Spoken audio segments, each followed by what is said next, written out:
Bueno, hasta ahora las últimas tres clases estuvimos viendo ARM7 TDMI, que es, digamos, el procesador base de ARM en 32 bits. La idea de la clase de hoy es ver cómo eso transicionó en el tiempo hasta llegar al procesador de 64 bits. ¿Sí?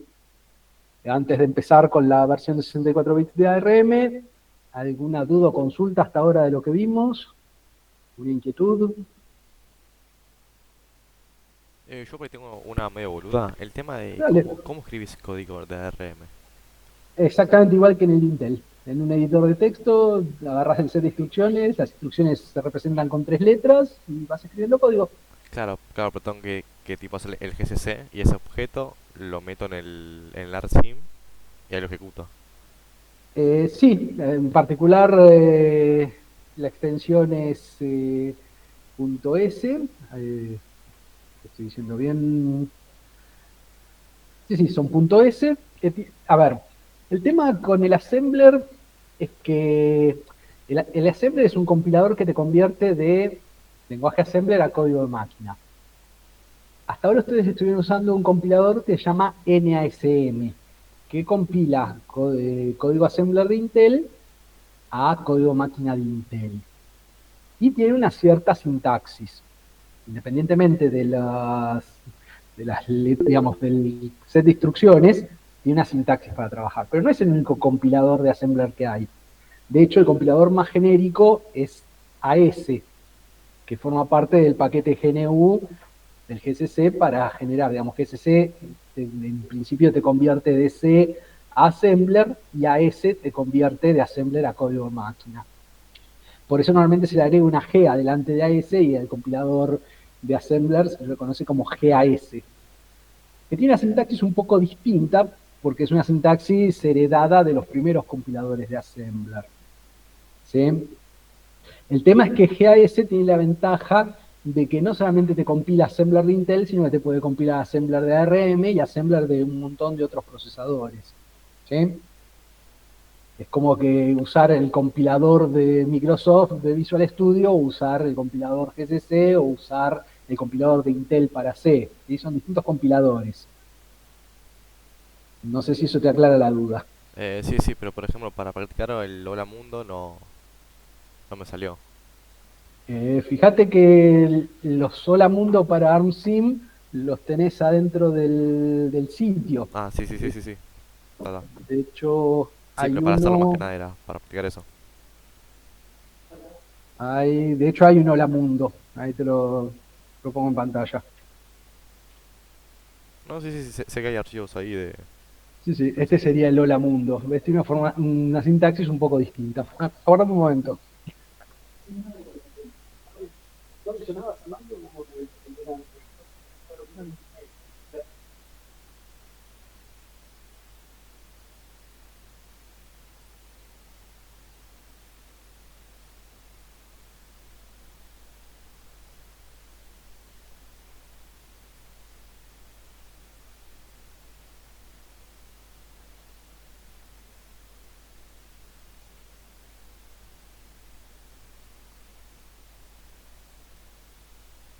Ahora sí, perdón. Sí, fíjate que, por ejemplo, en el assembler, en el NASM, vos tenías que terminar con cero el string y acá tenés un ASCII Z que ya te lo pone automáticamente. ¿Sí? Esas pequeñas diferencias tenés para escribir. Y arrancá con el Hola Mundo de la práctica, que es, digamos, el básico.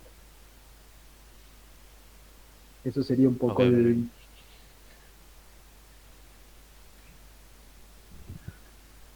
Bueno, ¿alguna otra duda? ¿Cuestiones?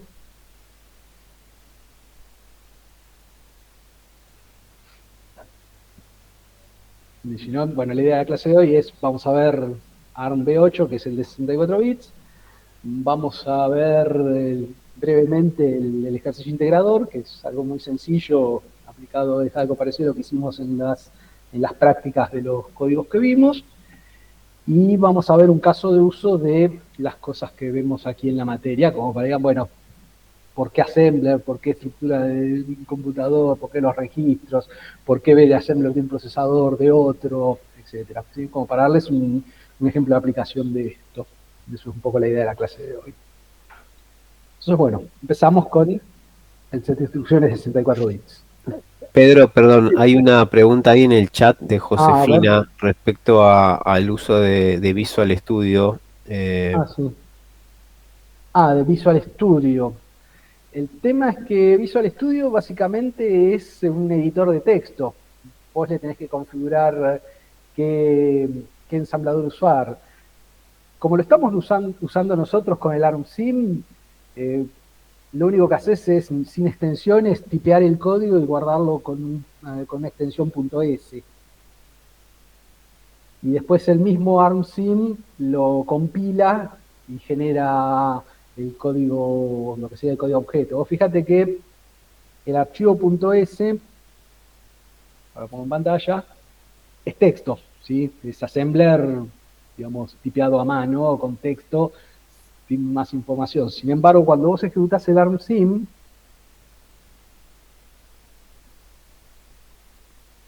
pongo en pantalla, ¿sí? Cuando vos tenés el ARMSIM y cargas el mismo archivo, vamos a cargar el Hola Mundo, fíjate que él mismo ya te resuelve.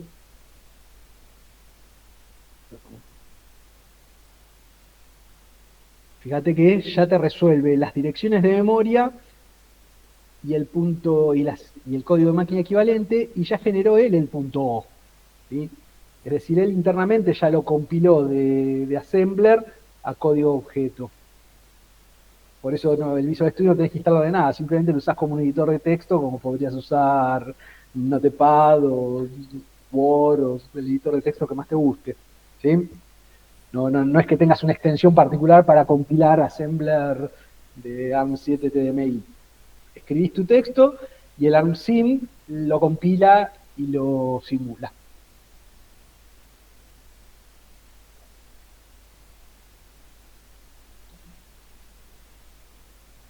Bueno. ¿Otra cuestión, otra duda? ¿No? Seguimos.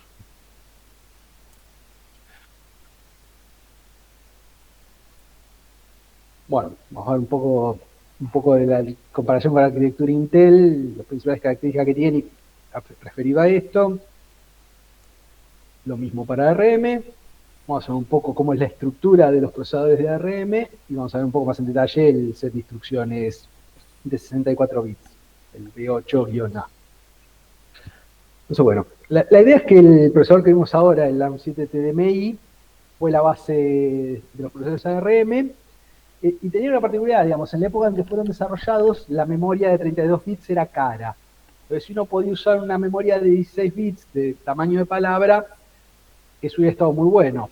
El tema es que usar una memoria física de 16 bits para un procesador de 32 bits implica que cada acceso a memoria hay que hacerlo 2 veces, lo cual es una penalización en desempeño muy importante.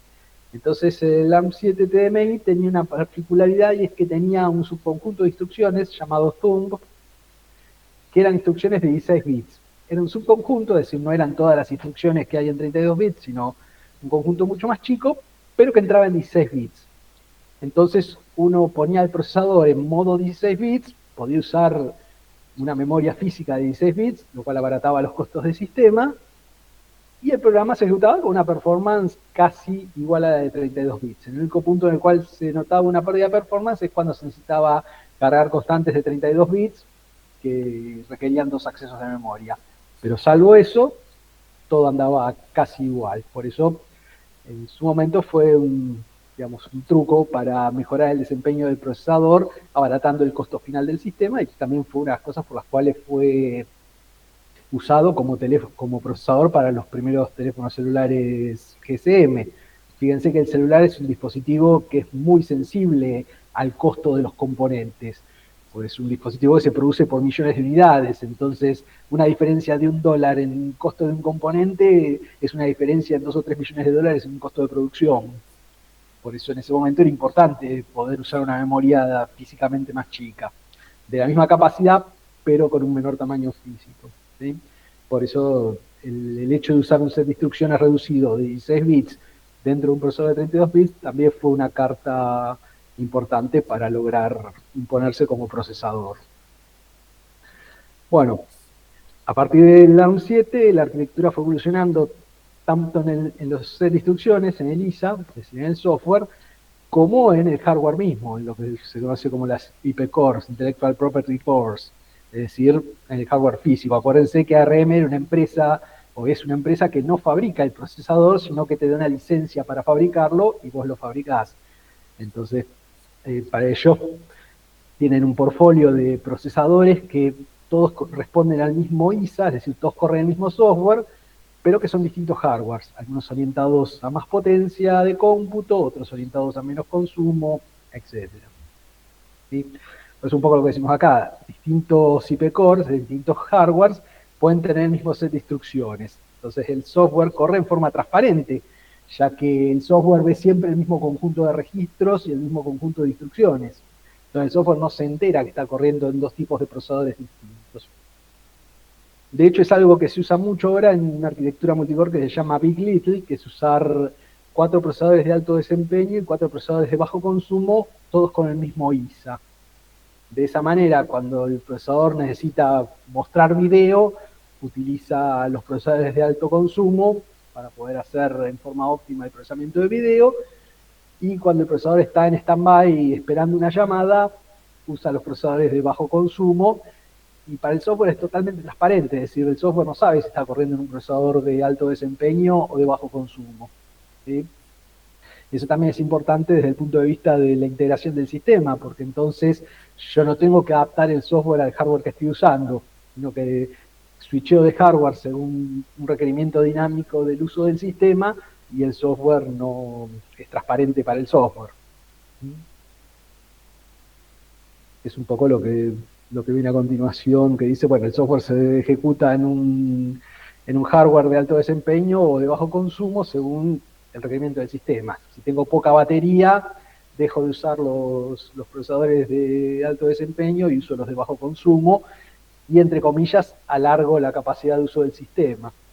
Si estoy en un lugar con buena señal, entonces no tengo que aplicar muchos algoritmos de corrección de errores de la señal que recibo, entonces puedo usar los procesadores de alto desempeño, y si no, uso los de bajo consumo y los dedico a recuperar calidad de señal. Y todo esto es transparente al software, según el procesador que estoy usando. Comparado con la arquitectura Intel, ¿qué ventajas tiene la arquitectura Intel comparada con la de ARM? Por un lado, Intel siempre desarrolló procesadores orientados a desempeño, es decir, siempre se buscó que los procesadores de Intel tuvieran mucha capacidad de cómputo. Y lo otro, que también fue una gran carta de Intel durante mucho tiempo, es que su set de instrucciones es compatible desde el primer procesador, desde el 8086 de 1978, hasta un Core i9 de decimotercera generación de enero de este año. Es decir, yo agarro un DOS 622 de 1985 y el Core i9 lo puedo interpretar. No voy a poder bootear la máquina porque el hardware alrededor del procesador es distinto y ese DOS no va a saber manejarlo, pero el procesador va a saber entender todas las instrucciones. Eso durante mucho tiempo fue algo muy importante, porque significaba que cada vez que cambiaba un procesador o que salía una generación de procesadores nueva, yo no tenía que cambiar el software que tenía. El mismo software que yo venía usando se sigue usando y no tengo que reinvertir en software. Eso fue lo que hizo que Intel fuera el procesador elegido para plataformas de escritorio y servidores durante mucho tiempo. Ahora bien, esa retrocompatibilidad se hace a un precio. ¿Cuál es el precio? El primer procesador es 1978, 88, 98, 2008, 2018. Tenemos 45 años de arquitectura de procesadores. Los procesadores de ahora son bastante distintos que los procesadores de 1978. Si yo necesito que el set de instrucciones pueda interpretarse, y seguro que alguna penalización de desempeño o de performance tengo. Porque los primeros assemblers estaban pensados desde el punto de vista del programador. Eran instrucciones que hacían, entre comillas, varias cosas a la vez. Y eso en una arquitectura actual no está bien visto. La idea es que ahora tengo un montón de instrucciones que hacen una sola cosa. Lo otro es que el set de instrucciones original era con instrucciones que tenían tamaño variable y tiempo de ejecución variable. Es decir, había instrucciones que, por ejemplo, bifurcaban en función de una condición. Entonces, si la condición se cumple y tengo que bifurcar, la instrucción dura un ciclo de máquina más porque tengo que acceder a la posición de memoria a la cual tengo que bifurcar. Entonces, esa variabilidad en el tiempo de ejecución y esa variabilidad en el tamaño también afecta al desempeño en procesadores actuales. La otra cosa es que al ir manteniendo la retrocompatibilidad, pero ir evolucionando el assembler, la estructura del assembler empieza a ser dependiente de la instrucción. Nosotros vimos que en ARM había una parte de la instrucción dedicada exclusivamente a decidir bajo qué condiciones se ejecutaba, una parte de la instrucción que dice lo que hace la instrucción, y una parte de la instrucción donde está especificado qué registros usa como argumentos para operar. Bueno, en Intel eso empieza a ser dependiente de cada instrucción. Entonces, el proceso de decodificación de la instrucción en ARM es sencillo porque yo descompongo la instrucción en las partes que me interesan, pero en Intel tengo que ir interpretando cada pedacito de la instrucción en función de lo que un pedacito anterior me dijo que la instrucción hacía. Entonces, esta estructura complejiza mucho el de la decodificación de la instrucción. Intel ha mitigado mucho de esos problemas utilizando lo que se llama microarquitectura. La microarquitectura lo que hace es convertir una instrucción de assembler viejo, entre comillas, en una secuencia de 10 o 2 instrucciones de assembler nuevo. Entonces, en vez de decodificar la instrucción vieja por hardware, directamente convierte esa instrucción en la secuencia de instrucciones de assembler moderno y el hardware procesa ese assembler moderno. Si bien uno dice expandir una instrucción de assembler por 12 debería ser una penalización de desempeño importante, es menor que la penalización de tener que decodificar por hardware esa instrucción. ¿Sí?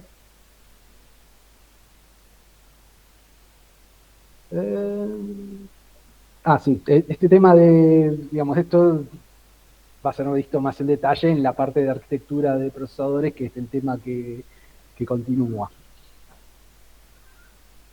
Entonces, bueno, ¿cómo es la estructura ARM?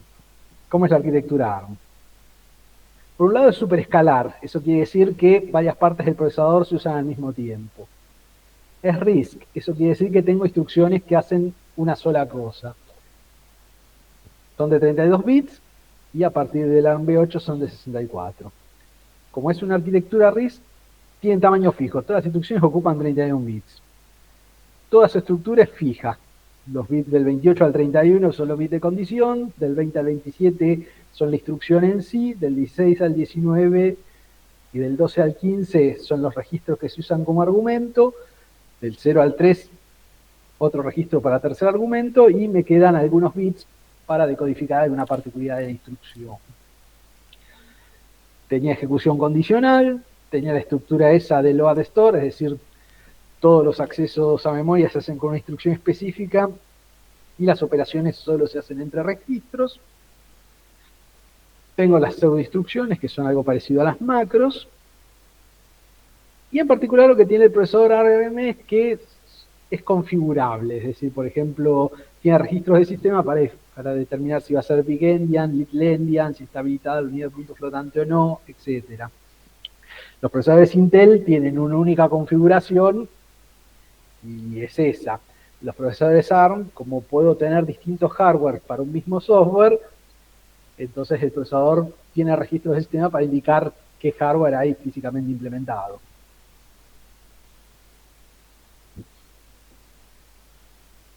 Bueno, ¿cómo fue evolucionando entonces ARM a partir del ARM 7 TNI? Por el lado de las arquitecturas tuvimos la versión 2, la versión 3 sería el ARM 7, y el software fue evolucionando a la versión 4, 5, 6. En la versión 6 se empezó a descomponer en 3 modelos, en 3 subfamilias. Ahora vamos a ver, jugando con las letras de AMR, fueron la familia identificada con la letra A de aplicación, la R de real time y la M de microcontroller. Ahora vamos a verlo más en detalle. ARM 7 continuó esa división y ARM 8 por ahora solamente evolucionó en la familia dedicada a aplicación. Sí, acá se ve un poco mejor. La idea de la familia A son los procesadores de mayor potencia de cómputo, están orientados a ejecutar un sistema operativo de alto nivel, como puede ser Windows o Linux. Tienen una unidad de MMU, es decir, usan memoria virtual, tienen mecanismos de protección de memoria, tienen tablas de traslación de memoria virtual a real y viceversa, etc. La familia R es una familia orientada a lo que se llama tiempo real, real time. El real time son un tipo de procesadores en los cuales el tiempo de ejecución del software es determinista. Es decir, yo sé que una secuencia de instrucciones se va a ejecutar sí o sí en determinado tiempo. En algunas aplicaciones de control es importante que el software sea determinista en cuanto a su tiempo de ejecución. ¿Sí? Entonces, bueno, la familia R está orientada a esas aplicaciones y la familia M está orientada a microcontroladores, es decir, a procesadores que tienen una serie de periféricos ya incorporados al procesador y permiten construir dispositivos para lo que ahora se conoce, por ejemplo, como la Internet de las Cosas. Es decir, los procesadores que están en los lavarropas, en los aires acondicionados, en los televisores, etc. Entonces, bueno, esas son las tres familias que maneja ARM en este momento. Una orientada al alto nivel, alto desempeño, la A, una orientada a aplicaciones de tiempo real, como pueden ser las computadoras de a bordo de los autos, y una familia orientada a Internet de las Cosas, es decir, a procesadores para sistemas embebidos. Acá es un poco la evolución del hardware y del software a través del tiempo. ¿Sí? Los ARM empezaron en la ARM 7, el 9 y el 11, que si bien por ahí son procesadores que uno podría mencionar como viejos, en el sentido de que la RM11, por ejemplo, es de principios de los años 2000, aún está en muchos equipos que están dando vueltas por ahí. Por ejemplo, si ustedes van a cualquier equipo de rayos X, seguramente va a tener una RM11, porque un equipo de rayos X normalmente tiene un proceso de validación bastante costoso, entonces cambiar componentes es algo que solamente se hace cuando el componente deja de fabricarse. Entonces, es posible que en equipos de esas características se encuentren procesadores ARM 7, 9 u 11. Después de eso vino la división en procesadores línea A, línea R y línea M. Estaban los sets de instrucciones de 32 y 16 bits y después empezaron a haber algunas extensiones, normalmente pensadas para mejorar el desempeño en operaciones de punto flotante. Y a partir de los ARM 7M empezó a haber también un hardware asociado, que es un controlador de interrupciones, es decir, la gestión de cuando los periféricos le piden al procesador su atención, hay hardware específico para gestionar eso. Entonces empezó a evolucionar también para ese lado. Como para ver la diferencia básicamente entre la arquitectura de 32 y 64 bits, en 32 bits uno tenía las instrucciones de 32 bits, con registros de 32 bits, tenía la versión de 16 bits, que usaba registros de 32.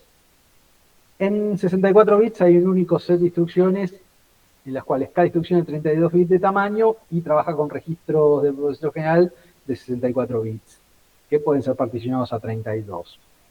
Es decir, todo lo que habíamos visto antes de extensiones para mejorar el desempeño, en 64 bits ya forman parte directamente de la arquitectura. Es decir, no son extensiones opcionales, sino que ya forman parte del set de instrucciones por defecto. Entonces, bueno, básicamente con respecto a lo que vimos hasta ahora, tenemos más registros de propósito general. Nosotros teníamos hasta R15 y hasta R31, todos son de 64 bits.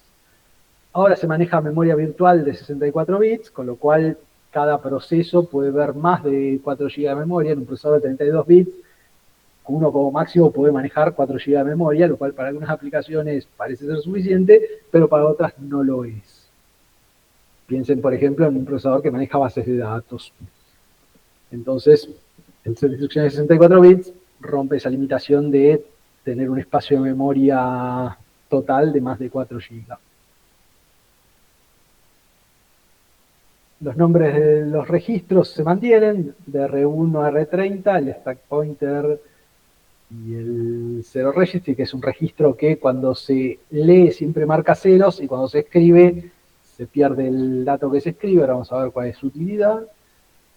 En 64 bits uno se refiere a los registros con la letra X, es decir, cuando habla del registro X2, uno sabe que está hablando del registro 2 de 64 bits, y cuando uno quiere hablar de la versión de 32 bits, habla de W2, que vendría a ser la parte baja del registro X2.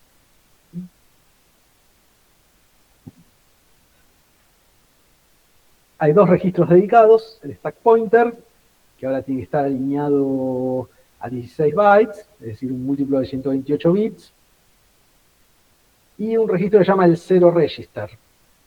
Si uno lo lee, siempre lee cero de esos registros.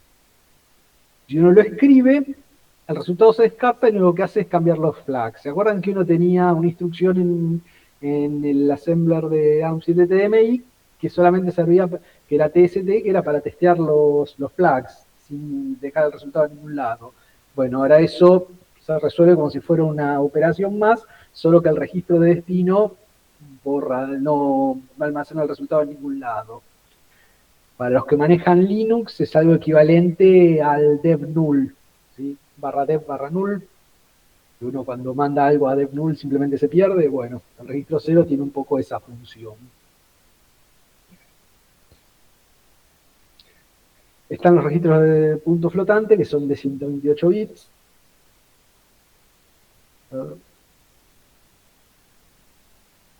¿Sí? Hay 32 registros para 128 bits, hay 32 registros de 128 bits, terminados de B0 a B31, que son los que son los registros para trabajar con punto flotante, y también pueden trabajar en lo que se llaman instrucciones SIMD, Single Instruction Multiple Data. Son instrucciones que operan como con bloques de registros y a todos los registros le aplican la misma operación. En los registros de punto flotante sí tengo todos los tamaños, puedo referenciar desde 8 bits a 128 bits. Como byte, como half word 16 bits, como single word 32 bits, como viene siendo hasta ahora, un double word de 64 bits o un quad word de 128 bits. ¿Sí?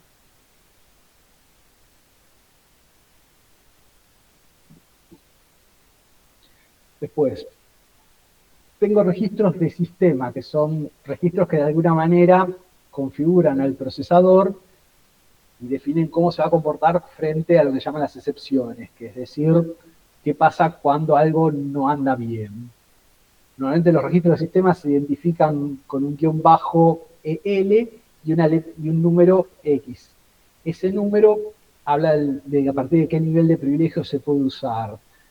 Porque en esta arquitectura no está bueno que todas las aplicaciones puedan acceder a todo, sino que hay mecanismos de protección de memoria y de protección de acceso al hardware.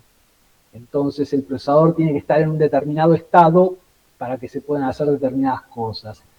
Ese estar en determinado estado significa en qué nivel de privilegio está. Eso lo vamos a ver un poco más adelante. La idea es que hay registros de sistema, pero no todos los registros de sistema están disponibles en todos los niveles de privilegio en los cuales se ejecuta el procesador, sino que cada registro de sistema indica con un número a partir de qué nivel de privilegio se puede usar.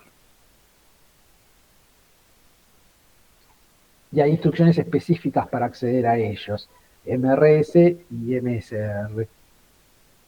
Este es un ejemplo de un registro de sistema. Fíjense que la idea de un registro de sistema es que un bit o un grupo de bits está asociado a una función. Particularmente, como dice EL1, significa que el procesador tiene que estar en el nivel de privilegio 1 o superior para poder accederse a él.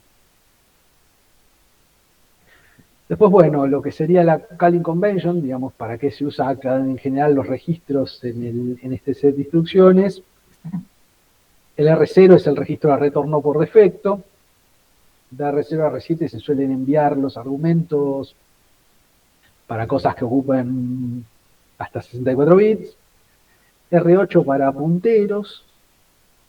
R9, R15 son registros de uso temporal normalmente. R16 y R17 también se pueden usar también para depuración. Lo mismo, y de R19 a R28 son registros que en general se reservan para que no cambie su estado entre ejecución de llamadas a subrutinas. Es decir, cuando uno quiere trabajar con subrutinas, suele trabajar con registros entre el R9 y el R15, y entre R19 y R28 se suele dejar todo tal como está.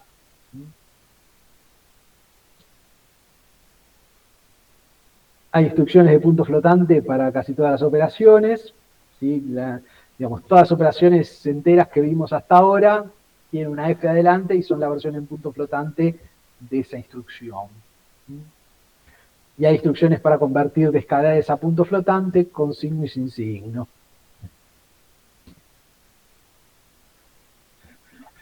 Y esto es lo que decía de las instrucciones sin D. La idea de una instrucción sin D o una operación sin D es que una sola instrucción opera sobre grupos de registros.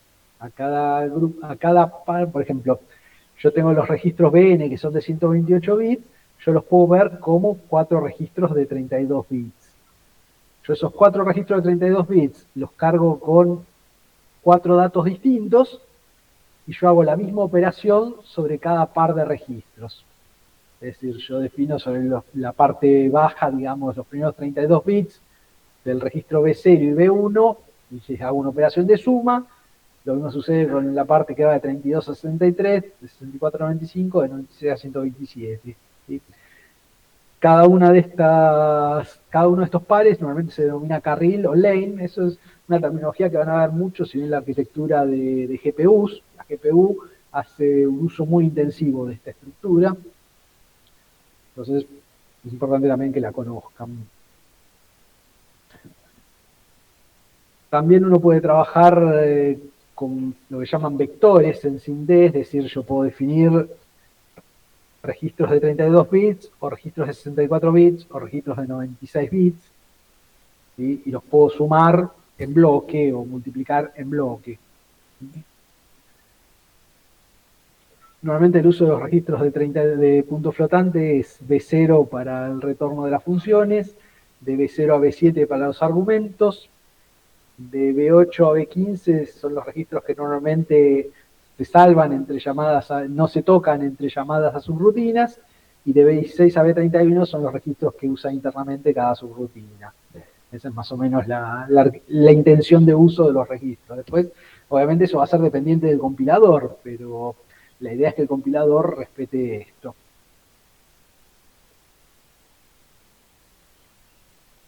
También está la estructura load store que vimos anteriormente, es decir, todo se opera, las operaciones son siempre entre registros, yo no puedo operar entre registro y memoria o entre dos posiciones de memoria, sino que primero tengo que hacer un acceso a memoria, cargar los datos, opero con los datos y después otro acceso a memoria para guardar los datos.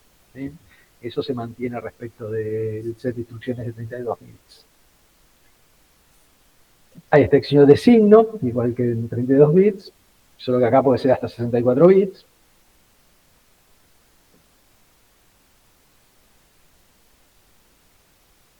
Y las operaciones son similares a lo que vimos hasta ahora, es decir, yo puedo hacerlo utilizar un registro como puntero, puedo hacerlo con un registro puntero y un desplazamiento, un offset. Ese offset también puede ser otro registro, no solamente una constante. Y aparte puede ser, el offset puede ser rotado, es decir, puede ser multiplicado por múltiplos de 2, por ejemplo. Los modos de direccionamiento, las direcciones son de 64 bits siempre. Entonces tengo un direccionamiento simple en el cual uso un puntero. ¿Sí? Acá está el equivalente en C, es decir, tengo un puntero con un offset que vendría a ser como el índice de un vector, de un array. El preindexado, en el cual yo primero incremento el puntero y después hago el acceso, o el postindexado, en el cual yo primero hago el acceso y después incremento el puntero. ¿Sí? El assembler permite hacer cualquiera de los dos. También lo puedo hacer sobre punto flotante, el load store. También puedo hacerlo con grupos de registros, es decir, puedo operar con dos registros de 32 bits en una sola operación de load store, porque estoy trabajando en 64 bits, o puedo hacerlo en 8 registros de 8 bits. Puedo usar el program counter como parte de la operación de load store, ¿sí? Es decir, no necesariamente tengo que pasar una dirección absoluta, sino que puedo pasar una dirección relativa al program counter. Bueno, el procesamiento es, como les decía, entre registros entre sí o entre registros y constantes, pero no hay operaciones entre registro y memoria. Tengo operaciones para manipular grupos de bits dentro de los registros. Esto tiene cierta utilidad en algoritmos de compresión o de criptografía. Puedo trabajar la manipulación de bits, también puede ser inversión de bits en un bloque o en una parte puedo cambiar el endianness de un registro. Tengan en cuenta que cuando uno trabaja con registros de 64 bits, está trabajando con 8 registros de un byte. Entonces, es importante tener una instrucción que me permita cambiar el orden en una sola operación y no tener que invertirlos a mano, entre comillas. Tengo instrucciones para contar la cantidad de bits que hay o hacer la extensión del bit de signo. Tengo instrucciones de multiplicación y división entera, igual que en el otro set de instrucciones. Y las bifurcaciones acá sí son un poco distintas, porque ya no tengo la ejecución condicional, sino que o tengo la bifurcación absoluta, en la cual tengo una bifurcación relativa a la posición actual, en la cual puedo saltar alrededor del program counter más o menos 128 mega. Una versión condicional de esta instrucción que tiene un rango más chico, es decir, cuando el salto es absoluto, pero con la dirección calculada en base al program counter, salto más o menos 128 mega. Cuando el salto es condicional relativo al program counter, el salto es mucho más chico, es de 1 mega. Tengo, al igual que en el otro set de instrucciones, tengo una instrucción en la cual me guarda la posición de retorno en el registro LR, que en este caso es el registro 30. También tengo una instrucción de salto absoluto a una dirección apuntada por un registro. Es decir, yo cargo uno de los registros con una dirección de 64 bits y puedo saltar a esa dirección. Y tengo las dos versiones, con o sin guardado de la dirección de retorno en el LR. Y el retorno tengo de dos opciones. Un retorno absoluto o un retorno que indica que voy a usar un registro que normalmente es el LR como dirección de retorno. Uno dice cuál es la diferencia con lo que tenía antes. Que esto dentro del hardware del procesador permite optimizar el cálculo de las direcciones al momento de hacer bifurcaciones. ¿Sí? Con respecto a la ejecución condicional, ya no la tenemos más, es decir, en el registro de instrucciones que vimos hasta ahora, todas las instrucciones tenían un código de condición para ver bajo qué condiciones se ejecutaba. Acá solamente las instrucciones de bifurcación la tienen. ¿Sí? Lo que sí tenemos son códigos de condición, es decir, la instrucción se ejecuta, es decir, se codifica, pero los resultados pueden o no almacenarse en función de las banderas de condición. ¿Sí? Hay instrucciones que fijan los valores de las banderas, hallan un resultado, y hay algunas instrucciones que no lo hacen. ¿Sí? Fíjense que se mantiene la estructura del test para poder fijar las banderas. Y algunos códigos de condición, no de ejecución condicional, porque la ejecución condicional era para todas las instrucciones, acá solo para las bifurcaciones, y es igual que el otro, por igualdad, por distinto, por mayor o menor sin signo, por mayor o menor signado. Las bifurcaciones sí son condicionales, entonces yo tengo un CMP para que me fije los flags, y después B punto y la condición, en este caso la de igualdad. Puedo tenerla por igualdad, por el flag de 0, por el contenido, digamos, si el resultado fue 0 o no, o por si el contenido no fue 0. Acá, si un bit específico es 0, eso también es una cosa distinta que no estaba en otro set de instrucciones. ¿Sí? Yo en el otro saltaba por el flag de 0 de las banderas, acá puedo saltar si un bit específico de un registro es 0 o no.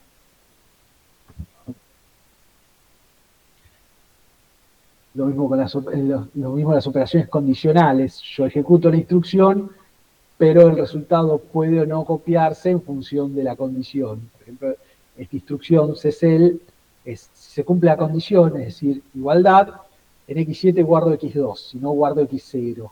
¿Sí? Fíjense que esta asignación condicional es un poco distinta de la ejecución condicional que habíamos visto en el otro set de instrucciones. En el otro set la instrucción se ejecutaba o no. Acá la instrucción se ejecuta siempre, lo que varía es qué resultado queda en el procesador. Lo mismo, así como está para seleccionar, para las condiciones para incrementar, para invertir o para negar bits. ¿Sí? Esto es un ejemplo, digamos, para el código C. Fíjense, digamos, yo tengo una condición, C igual a 0, incremento si no decremento. Con el set de instrucciones anterior yo tenía ejecución condicional, entonces hacía add.eq, es decir, si era igualdad sumaba, si no es igualdad restaba. Es decir, comparaba y se ejecutaba una de las dos instrucciones en función de cuál fuera la condición. En el código de 64 bits puedo o hacer un salto condicional o puedo hacer una ejecución condicional. ¿Sí? Esto es como lo vimos hasta ahora, y estas son las dos formas en las cuales se puede hacer en 64 bits. Esto es más parecido a lo que pasa acá. Esto aprovecha el hecho de que la instrucción siempre se ejecuta, pero el resultado puede o no almacenarse en función de que se cumple o no la condición. Bueno. Antes de entrar a excepciones, ¿alguna duda hasta acá de lo que vimos?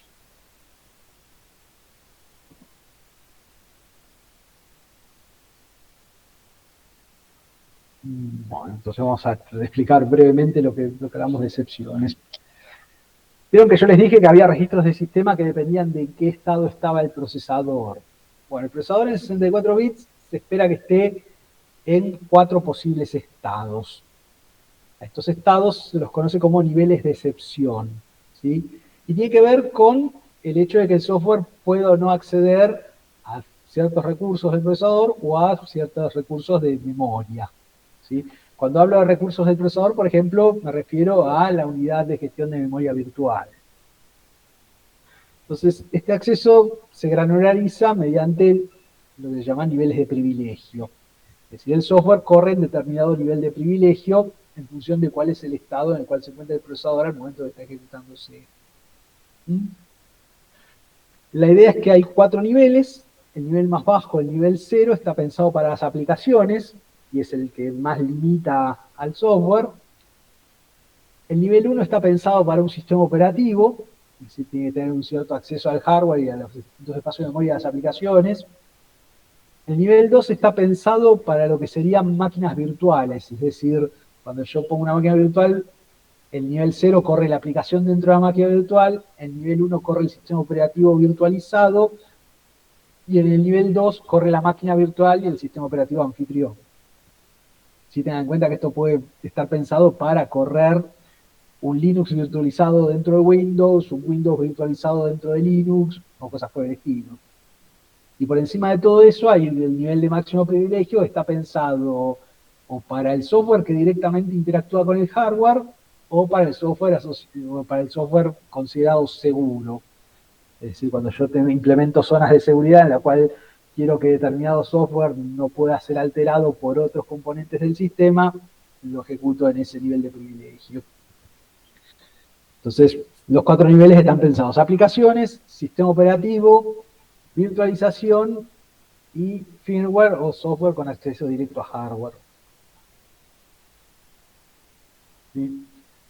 Como les decía, esto utiliza memoria virtual en 64 bits, entonces hay una unidad de gestión de la memoria virtual que lo que hace es, a cada proceso que corre dentro del nivel de aplicación, le asigna espacio de memoria virtual de todo el tamaño de la memoria, pero que físicamente se mapea a una porción chica de la memoria física, ¿sí?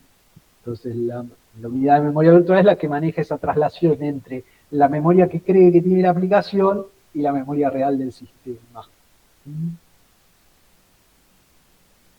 Los accesos en la memoria cuando estás en el nivel 0 se consideran no privilegiados, es decir, son accesos de memoria muy limitados, y los accesos en los otros niveles se consideran privilegiados porque normalmente el nivel, una aplicación, un software que corre en el nivel de aplicación no tiene ninguna necesidad de ver los espacios de memoria de otras aplicaciones.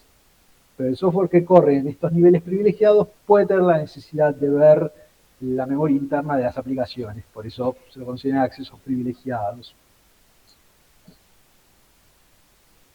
Esto se puede ver, si quieren verlo más en detalle, hay un documento que es la gestión de memoria en esta arquitectura.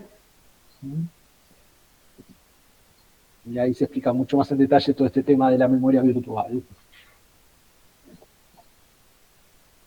Lo mismo sucedía con los registros. ¿Se acuerdan que yo les dije que los registros del sistema tienen una extensión? Bueno, según el nivel de privilegio en el que está el procesador, son los registros que puede acceder.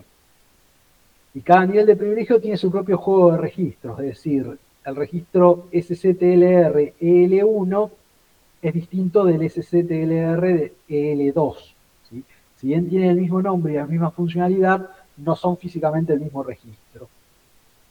En particular, SCTLR es el que configura la memoria virtual, por eso es uno de los registros más simples y el que uso de ejemplo.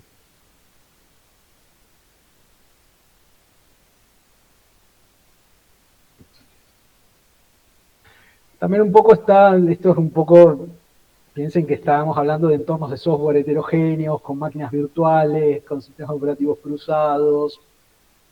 Entonces, bueno, lo que denominamos el estado del procesador es el nivel de excepción, en cuál de los 4 niveles está, el estado de ejecución, que puede ser en 32 bits o 64 bits, es decir, el procesador del set de instrucciones de 64 bits es compatible con el de 32 bits, y el estado de seguridad actual, que es a qué niveles de excepción puedo acceder desde donde estoy. ¿Sí? Entonces, esto está pensado para una separación primero entre software seguro y no seguro. Dentro del software no seguro hay aplicaciones de 32 bits que están corriendo en el nivel de menos privilegio, L0. En el nivel L1 ya puedo tener un kernel de 64 bits o de 32 bits. Fíjense que un kernel de 64 bits puede tener aplicaciones de 64 bits o de 32, pero un kernel de 32 bits solo puede tener aplicaciones de 32 bits. Por encima de eso puede haber una máquina virtual, el anfitrión de la máquina virtual, y por encima de eso está el firmware o el monitor de seguridad del sistema. La versión segura son los servicios seguros, el sistema operativo seguro y el particionador de memoria. En general, todo esto es bastante transparente al usuario. Toda la parte de seguridad la gestiona directamente el sistema operativo o tanto el virtual como el real de la máquina. Pero bueno, es importante que sepan que existe.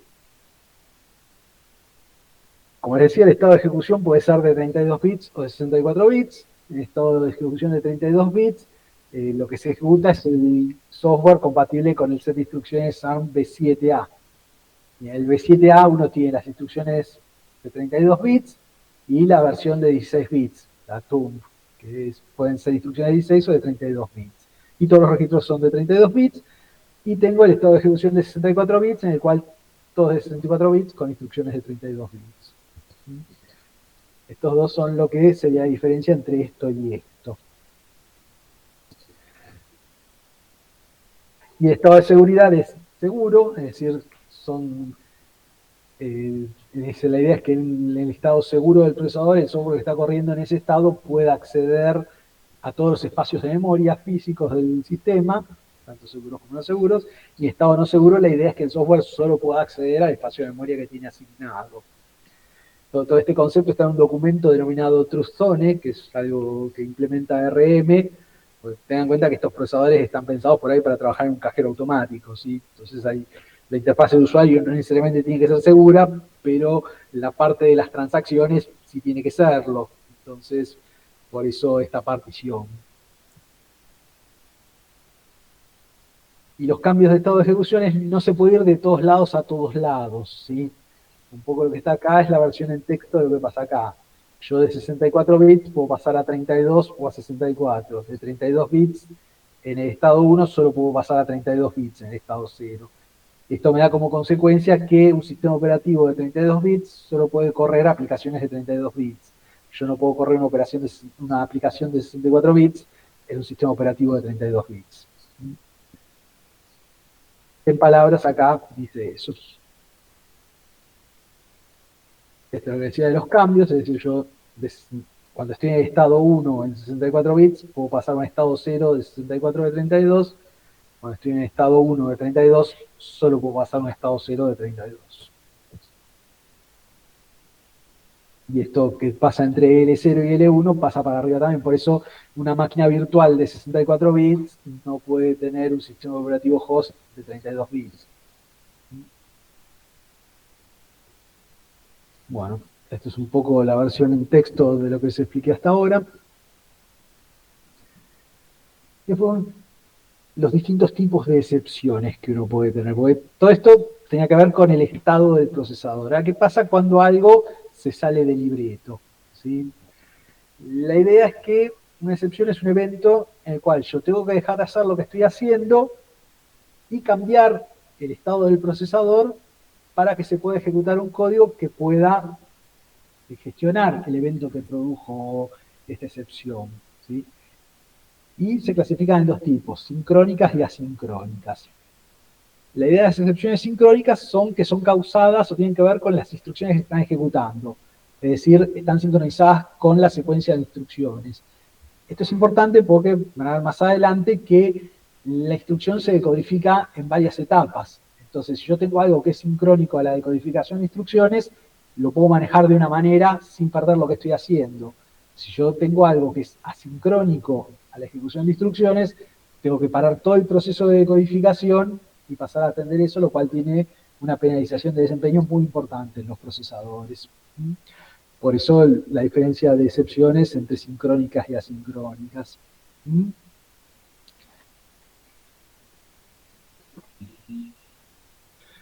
Las excepciones las sincrónicas, como decía, son las que tienen que ver con las instrucciones. Las asincrónicas suelen tener que ver con un evento exterior. El evento exterior normalmente se conoce como una interrupción, la cual puede ser física, es decir, hay una señal física que indica que el procesador tiene que dejar de hacer lo que está haciendo para atender otra cosa, o puede ser virtual, es decir, una aplicación en un entorno virtualizado genera el equivalente a una señal física, pero que en realidad fue producida puramente por el software, no porque haya un dispositivo físico que la produzca.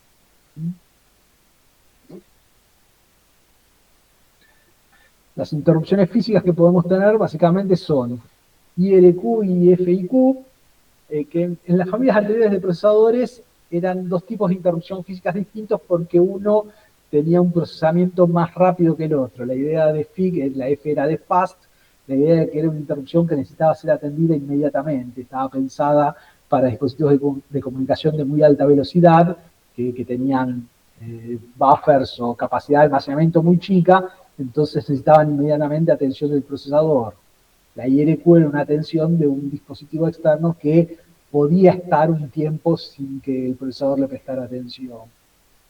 Bueno, en ARM v8 eso se integra en un solo tipo de interrupción física y en todo caso la salvedad que se hace es que se reserva la IRQ para las interrupciones producidas por cosas no seguras y la FIQ para condiciones, para dispositivos, llamémosle seguros. Por ejemplo, lo que ahora se generó tanto revuelo con Windows, el TPM, el módulo de seguridad por hardware. Bueno, en una arquitectura ARM el TPM generaría una interrupción del tipo FIC. Es un dispositivo externo que genera interrupción física segura, entre comillas. Y después el tercer tipo de interrupción física que puedo tener es un fallo en el acceso a la memoria, que ese normalmente se produce porque la memoria tiene una falla o porque algunas memorias que tienen corrección de errores, el código de corrección de errores indica que el dato que hay en la memoria no es válido, ¿sí? Uno tiende a pensar que cuando uno escribe en la memoria, si uno escribió un número, ese número es el que físicamente se escribe en la memoria. Y la inmensa mayoría de las veces sí, eso es así. Pero piensen en un entorno un poco más agresivo. Por ejemplo, un sistema de control en un satélite en el espacio. Cuando algo está en el espacio está sometido a radiación y esa radiación puede alterar la memoria física del sistema. Entonces uno tiene que tener mecanismos que no dependan del software para detectar esa situación. Entonces normalmente lo que se usa es memoria con corrección de errores. Estas memorias lo que hacen es reservar un espacio físico más grande que el tamaño de la palabra a almacenar, y en ese espacio físico se guarda información adicional que permite, en principio, detectar que el valor que está guardado en la memoria no es correcto, y en algunos casos, dependiendo del tamaño de espacio que uno quiera asignar a la corrección de errores, se puede corregir cuál es el bit que fue alterado. ¿Sí? Esto forma parte, digamos, de otro tema que es, digamos, códigos de corrección de errores o cómo corregir, cómo transmitir señales frente a ruido, que ya, digamos, escapa totalmente de lo que es la materia, pero sepan que hay memorias que tienen la capacidad de detectar y corregir cuando un valor fue alterado por un evento externo. El tema es que esa alteración puede generar una interrupción dentro del procesador.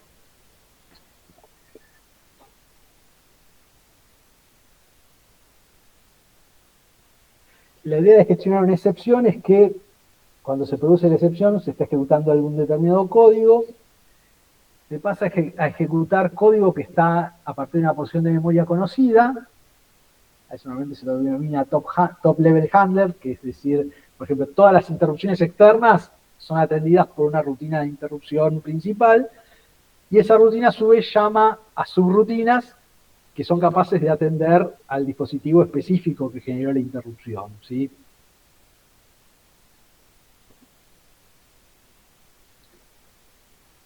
A nivel de excepciones asincrónicas, es decir, las excepciones que se producen por eventos externos, también se puede manejar cómo se gestionan de acuerdo a cuál es el nivel de excepción, el estado de excepción en el cual se encuentra el procesador. Es decir, una interrupción externa puede manejarse distinto de acuerdo a si el procesador está ejecutando una aplicación, el sistema operativo anfitrión en una máquina virtual, o está ejecutando firmware, ¿sí? Eso también es configurable. Hay un stack asociado para guardar la posición de memoria de lo que estaba haciendo cuando tuve que atender la excepción, ¿sí? Y en general cada excepción tiene un stack asociado, es decir, no tengo que usar un único stack para todo, por si, por ejemplo, lo que sucedió fue un error en la memoria cuando estoy accediendo al stack, yo tengo que poder tener un stack suplente, entre comillas, para poder trabajar y procesar la excepción. Este es un ejemplo de una tabla de vectores de excepción. Fíjense, empiezan las posiciones de memoria. Es configurable cuál es la posición de memoria en la cual comienza la tabla de excepciones. Tengan en cuenta que en los procesadores actuales el software casi siempre se ejecuta desde memoria física, no desde memoria de almacenamiento. Un poco lo que les quiero decir es, en una computadora, en una laptop, uno está acostumbrado a pensar que el sistema operativo se ejecuta desde memoria RAM, no desde el disco rígido. Hay otros dispositivos, como puede ser, por ejemplo, un celular, en el cual el sistema operativo se está ejecutando desde una memoria flash, no desde una memoria RAM. Por eso estas distinciones. En particular, en estas de instrucciones de 64 bits, yo puedo configurar a partir de qué posición de memoria física se encuentra la tabla de excepciones que va a atender cada uno de los eventos externos que se sucedan.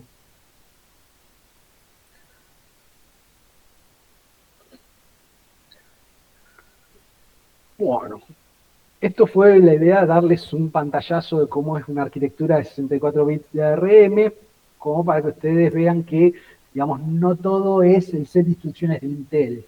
Hay Intel de 32 a 64 bits, que es una forma de hacer las cosas, con sus ventajas y desventajas. Su principal ventaja es su retrocompatibilidad a los primeros procesadores de Intel, lo cual me permite no tener que cambiar de software cuando sale un procesador nuevo. Su desventaja es que hay que hacer esfuerzos realmente heroicos en la arquitectura del procesador para poder ejecutar las cosas con un buen desempeño. Después hay una arquitectura como ARM, que está pensada para bajo consumo o alto desempeño según la necesidad, y que esto tiene que ser transparente al software. No tiene por qué haber retrocompatibilidad, es decir, si bien el set de instrucciones ARMv8 entiende las instrucciones de ARMv7 de 32 bits, eso no necesariamente sucede para atrás. Es decir, Un procesador Cortex A9 no necesariamente tiene que entender el set de instrucciones de un procesador Cortex M7, ¿sí? Es decir, los distintos ISAs no necesariamente tienen que ser compatibles entre sí. La ventaja que tiene es que entonces yo puedo hacer un hardware optimizado para correr ese ISA. La desventaja es que si yo tengo software escrito para un ISA, no lo puedo pasar a otro directamente. Como mínimo tengo que recompilarlo. ¿Mm? Bueno, por un lado, eso era la idea de la primera mitad de la clase, mostrarles esto y hacer como abrir un poco el panorama, decir, miren que también hay esto dando vuelta en lo que son set de instrucciones. La segunda parte es mostrarles un caso de uso de las cosas que vemos aquí en la materia, pero antes de pasar a eso, bueno, quería escuchar un poco dudas, consultas, opiniones, cosas que no hayan quedado claras, etcétera.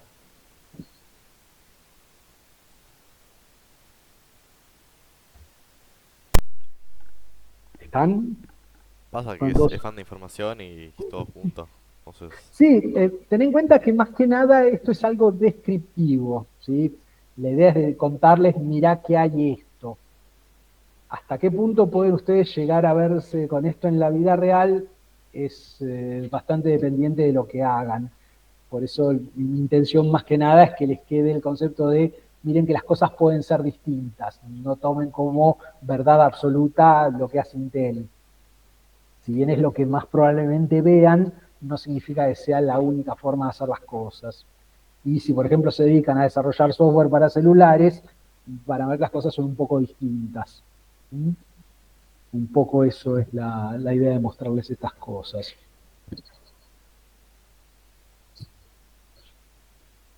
Bueno, no hay dudas o consultas. Les voy a mostrar brevemente lo que es el trabajo del ejercicio de integración, como para ver hasta qué punto llegó todo esto, y después pasamos al caso de uso.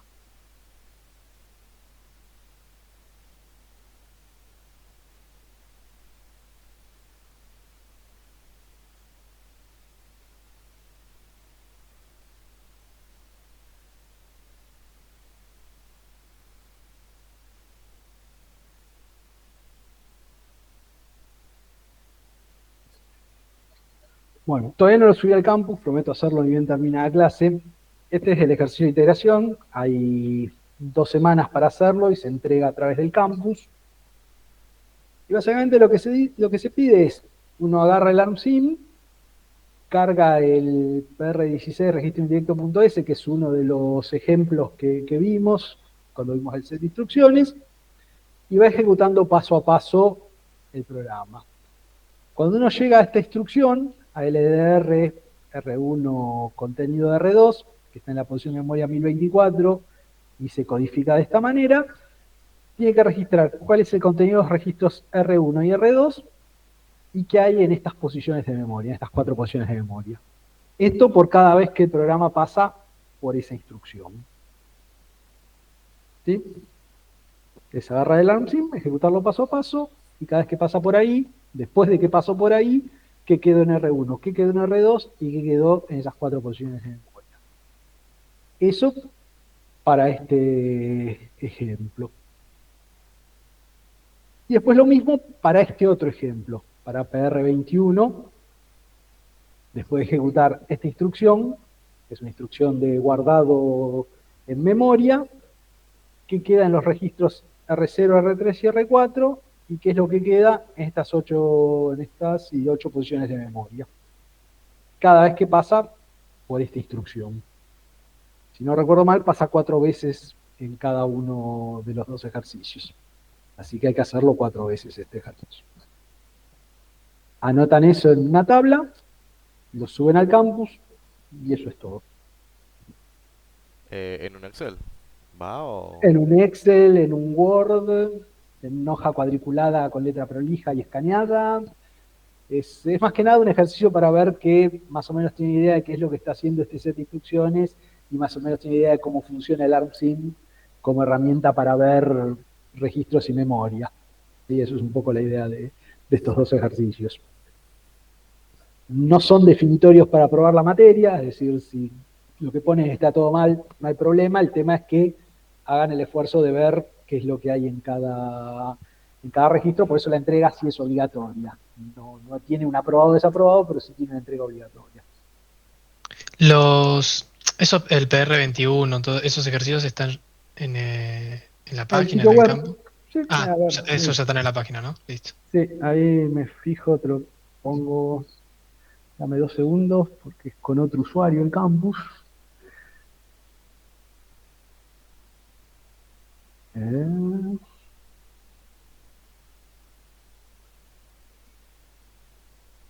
Dame 2 segundos que lo cargo y muestro dónde está.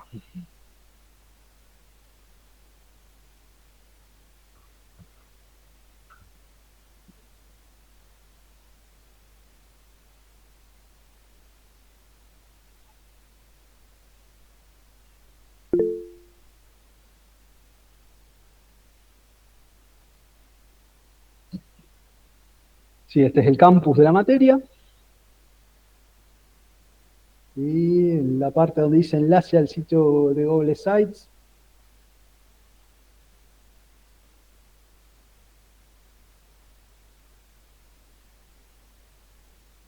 en la parte que dice descargas,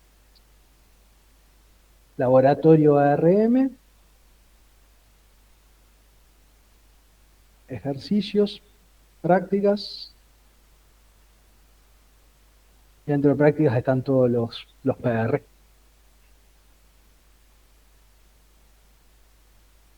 ¿Sí? De ahí se sacan estos dos archivos, bueno, y el ARMSIM, como ya vimos en las otras clases.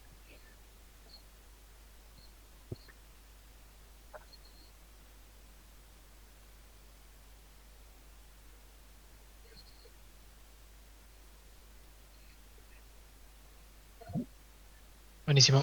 Bueno, son en estos dos ejercicios. Ahora, después de terminar la clase, creo la entrega en el campus, pongo este enunciado y creo la entrega para que puedan subir los archivos. Hay 2 semanas para hacerlo, con lo cual sería para la fecha de cierre sería el miércoles 14 de junio. Y hasta las 23:59 del miércoles 14 de junio se pueden subir estos archivos.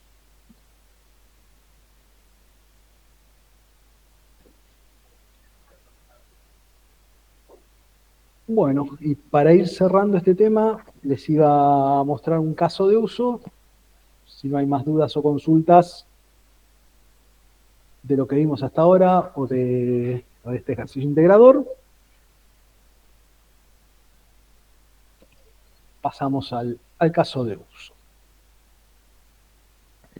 El caso de uso, para darle un poco de interés a esto, es un trabajo que se presentó en una conferencia hacker, así que ahora tengo toda su atención. Esta conferencia se llama Black Hat, es una de las más públicas que hay, así que no esperen los secretos para entrar a las computadoras del Pentágono, pero a veces se muestran cosas interesantes que permiten ver un poco cómo anda el mundo en determinadas cosas. Entonces yo lo que voy a hacer es presentarles, como si fuera el presentador de ese trabajo. El trabajo original está en internet, está esto mismo, está el video de presentación. Es mucho más técnico, ¿sí? Está mucho más centrado en los aspectos técnicos. Mi idea es mostrarles más el qué de lo que se hizo que el cómo. ¿Sí? Y hacer un pantallazo un poco más grande acerca de qué es lo que hay dando vuelta en el mundo. Si alguien quiere más información al respecto, obviamente pregunte libremente.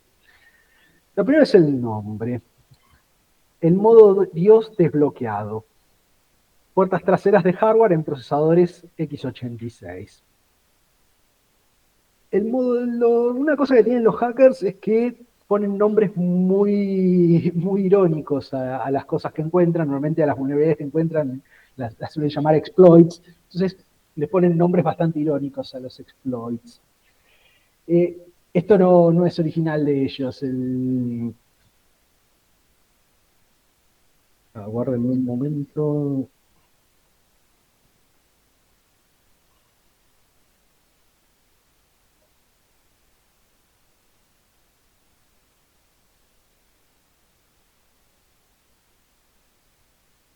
El que tiene el copyright de poner nombres originales en los trabajos es Lord Cavendish. No sé si alguien sabe quién fue Lord Cavendish. Estoy casi seguro de que no. Lord Cavendish fue el primer científico que midió en forma experimental la constante gravitatoria de la fórmula de Newton, ¿sí? Esa fórmula de Newton que dice que la fuerza entre dos cuerpos es una constante o es proporcional al producto de las masas dividido la distancia al cuadrado, ¿sí? Bueno, Lord Cavendish fue el primero que midió cuánto vale aproximadamente esa constante gravitacional.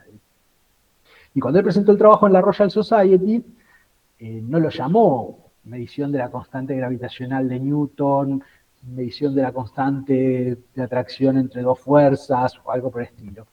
El nombre que él le puso a su trabajo fue Pesando la Tierra. ¿Por qué le puso ese nombre? Porque en tiempos de Lord Cavendish se conocía aproximadamente la fuerza entre la Tierra y la Luna, se conocía la distancia entre la Tierra y la Luna, y se conocía aproximadamente la masa de la Luna. Entonces uno de la ecuación de Newton podría despejar la masa de la Tierra, pero para eso se necesitaba saber la constante gravitacional. Cavendish, al poder medirla con una cosa que se llama la balanza de torsión, pudo tener una primera medición de esa constante, despejar la masa de la Tierra, como el volumen de la Tierra ya se conocía, pudo calcular la densidad y por eso se supo en tiempos de Lord Cavendish que la Tierra probablemente fuera en su mayor parte hierro, porque daba la densidad del hierro, la masa de la Tierra dividido su volumen. El concepto es que Lord Cavendish fue el primero que puso un nombre así impactante a un trabajo científico, y por eso lo llamó Pesando la Tierra, a un trabajo que básicamente era la medición de la constante gravitacional de Newton. Bueno, los hackers tienen una costumbre similar y van a ver que ponen nombres de ese estilo a las vulnerabilidades que encuentran. Por eso está. ¿Y está por qué el modo Dios? Porque como vimos hasta ahora, los procesadores tienen un modo de ejecución para las aplicaciones que restringe enormemente el acceso a recursos del procesador y la memoria, y un modo, llamémosle, de supervisor o de sistema operativo, que relaja un poco esas restricciones, pero aún así las mantiene. Este trabajo lo que muestra es que hay un tercer modo oculto en algunos procesadores que puentea todas esas medidas de seguridad. Es decir, todas las medidas de seguridad impuestas por hardware y por software son puenteadas y el procesador, cuando entra en ese modo, se puede acceder a absolutamente toda su memoria sin ningún tipo de restricción. Por eso, de ahí el nombre de modo Dios. Porque es el modo en el cual uno puede hacer lo que quiere dentro del sistema cuando logra poner el procesador en ese modo. Bueno, el disclaimer de que el autor limita su responsabilidad, de que este es el autor. Entonces, bueno, lo primero que plantea es este tema de los anillos. Los anillos es una terminología que usa Intel para referirse a los modos del procesador. Los procesadores de Intel tienen lo que se denominan 4 anillos. El anillo 3 es donde se ejecuta las aplicaciones y es el que tiene las mayores limitaciones. Y el anillo 0 es en el cual se ejecuta el sistema operativo y es el que tiene la capacidad de acceder a las distintas zonas de memoria. ¿Sí? La idea es que las aplicaciones o el user estén en el anillo 3 y el kernel o el sistema operativo esté en el anillo 0. Normalmente se usan 2 anillos, el más seguro y el menos seguro, y el anillo 1 y 2 en general no se han usado en la arquitectura Intel. Si bien el hardware lo soporta, las aplicaciones o corren en el anillo 3 y el sistema operativo corre en el anillo 0. Después, bueno, con el tema de las máquinas virtuales se empezó a usar un poco más el anillo 1 y 2. Ahora bien, el autor lo que plantea es que mirando algunas patentes, por ejemplo, lo que dice, digamos, para los que no leen inglés de corrido, es adicionalmente acceder a alguno de los registros de control internos puede habilitar al usuario a puentear los mecanismos de seguridad. Por ejemplo, permitir accesos del tipo del anillo 0 a aplicaciones que están en el anillo 3. Es decir, hay una manera en la cual algo que está corriendo en el anillo 3 que debería tener limitaciones, de alguna manera logra privilegios como si estuviera corriendo en el anillo 0 y fuera parte del sistema operativo. Adicionalmente, estos registros de control pueden mostrar información que los diseñadores del procesador desean mantener propietarias. Hay registros de control en los procesadores que no están documentados y cuya función solamente se conoce internamente. ¿Sí? Por estas razones, varios fabricantes de procesadores x86 no han publicado en su documentación pública, no han puesto ninguna descripción acerca de las direcciones o funciones de alguno de estos registros de control. ¿Sí? Es decir, hay registros, llamémosle ocultos, que tienen funciones que no están disponibles para el usuario final del procesador ni para el sistema operativo. De hecho, no están documentados, entonces no hay una forma sistemática de utilizarlos. Estos son algunos ejemplos de dispositivos que usan el procesador en el cual él hizo esa investigación. Básicamente en la época que todavía existían los decodificadores, piensen en el decodificador Flow de Cablevisión, y en distintos tipos de periféricos, lo que llaman sistemas embebidos. ¿Sí? Este procesador, estamos hablando del procesador VIA C3, no sé si, no creo que alguno de ustedes lo conozcan, pero VIA hace algunos años era un fabricante importante de motherboards, era lo que ahora sería Asus por ahí. Entonces, los productos VIA estaban muy difundidos, de hecho VIA pasó de fabricar motherboards a fabricar procesadores compatibles con la arquitectura x86, en particular el VIA C3, que el VIA C3 intentó ser algo parecido a lo que son procesadores ARM, es decir, un procesador compatible con el set de instrucciones de Intel, pero orientado al bajo consumo. Por eso está pensado para dispositivos de punto de venta, kioscos, cajeros, consolas de juego, dispositivos médicos, dispositivos para industria de entretenimiento y PCs industriales. ¿Sí? Ese es un poco el target de los procesadores VIA C3, que son de lo que está hablando el autor. ¿Sí? Esto básicamente es un módem, como el de Cablevisión. Internamente tenía un procesador C3. No es posible encontrar un manual que hable acerca de esos registros. Entonces, hay que hacer ingeniería inversa de alguna manera a lo bruto. En una de las patentes, lo que se encuentra es, la figura 3 muestra, digamos, la estructura de una memoria caché. Esta memoria caché es de lo que se llama una memoria de distintas vías y está dividida en distintas secciones. En una de estas secciones, el procesador puede ejecutar en secuencia microcódigo del procesador. Es decir, como que es posible ejecutar código desde el caché y que no se vea como si fuera código de la memoria normal del procesador. ¿Sí? Estos textos son una cosa que tienen las patentes, no creo que hayan leído, pero si alguna vez leen una patente, van a ver que están escritas en un idioma bastante difícil de entender. ¿Sí? Como dicen algunos, están escritas en patentoso. Entonces, las patentes son textos difíciles, pero tienen información que a veces es útil para ver qué hay adentro de algo. Entonces, bueno, estas son las patentes que él revisó para plantear lo que está mostrando. Y básicamente lo que encontró es que hay un procesador que tiene una arquitectura que no es x86, que está metido dentro de la arquitectura x86 del procesador VIA C3. Es una arquitectura del tipo RISC, y lo que le llama la atención es que está definido como un Deeply Embedded Core, es decir, un procesador profundamente embebido. Es decir, no parece ser un componente estándar del procesador, sino que es algo que está metido dentro del procesador, pero que no forma parte de sus funciones normales. Que tiene un registro de configuración global, que se expone a lo que sería el procesador normal, a x86, a través de un registro específico. Los MSR significan Model Specific Register, es decir, esos registros no documentados que tienen distintas funciones, pero que no están destinadas para el usuario final. A su vez, que hay una instrucción x86 que no forma parte del set de instrucciones estándar, que una vez que se ejecuta esa instrucción, activa este procesador embebido y permite la ejecución de instrucciones dentro de ese procesador. Todo esto es lo que él encuentra leyendo las patentes.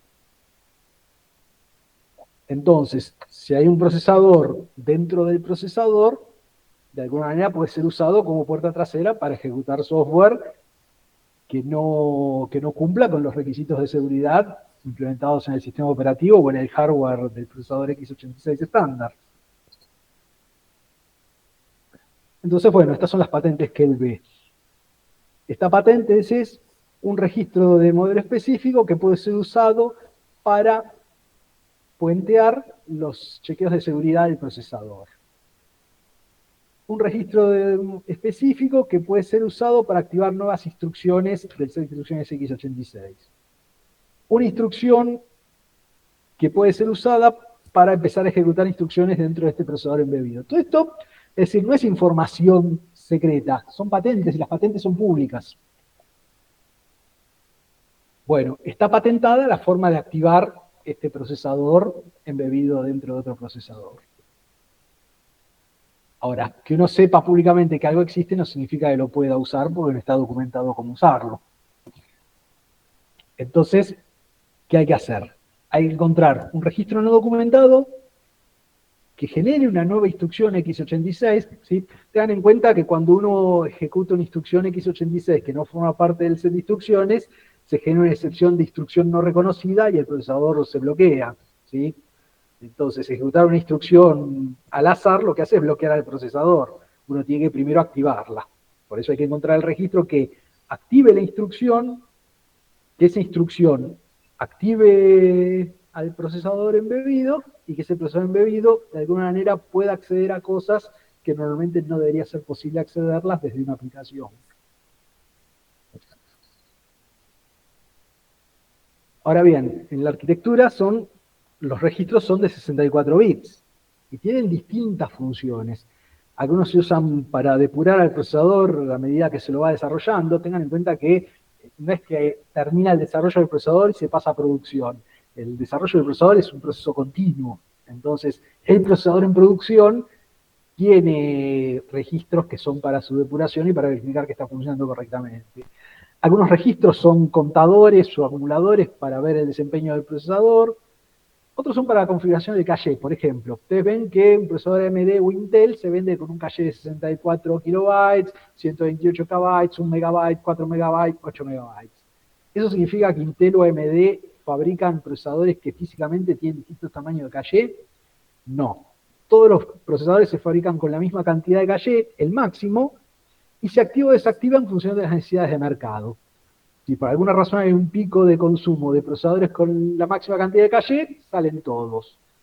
Si vino, no sé, HP y para sus notebooks quiere un procesador un poco más barato que tenga la mitad de caché, Intel lo que hace es a través de estos registros desactivar la mitad de caché y vender esos procesadores. ¿Se entiende? Es decir, son registros que permiten configurar el procesador por hardware, pero que no está documentado, porque si no uno de golpe como usuario podría disponer del doble de caché de su procesador. Y esos registros se acceden por dirección, porque no están documentados, es decir, no tienen un nombre como el stack pointer, o el program status word, o todos los registros que vimos hasta ahora. Es el registro que está en la posición de memoria 0F, F0, FA. ¿Sí? Entonces tienen que ser accedidos con instrucciones de acceso a memoria. Un poco lo que plantea acá.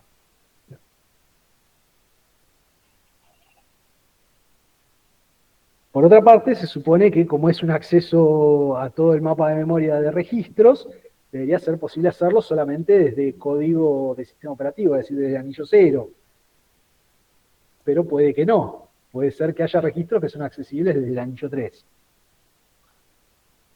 En otra patente, lo que encuentra es esto. Los fabricantes de procesadores no han documentado la descripción o la dirección o la función de muchos de los registros de control. ¿Sí? Es un texto sacado de una patente. Entonces, bueno, la primera pregunta que se hace el autor es, ¿qué registros están implementados en el procesador? Si no están documentados, ¿cómo los encuentro?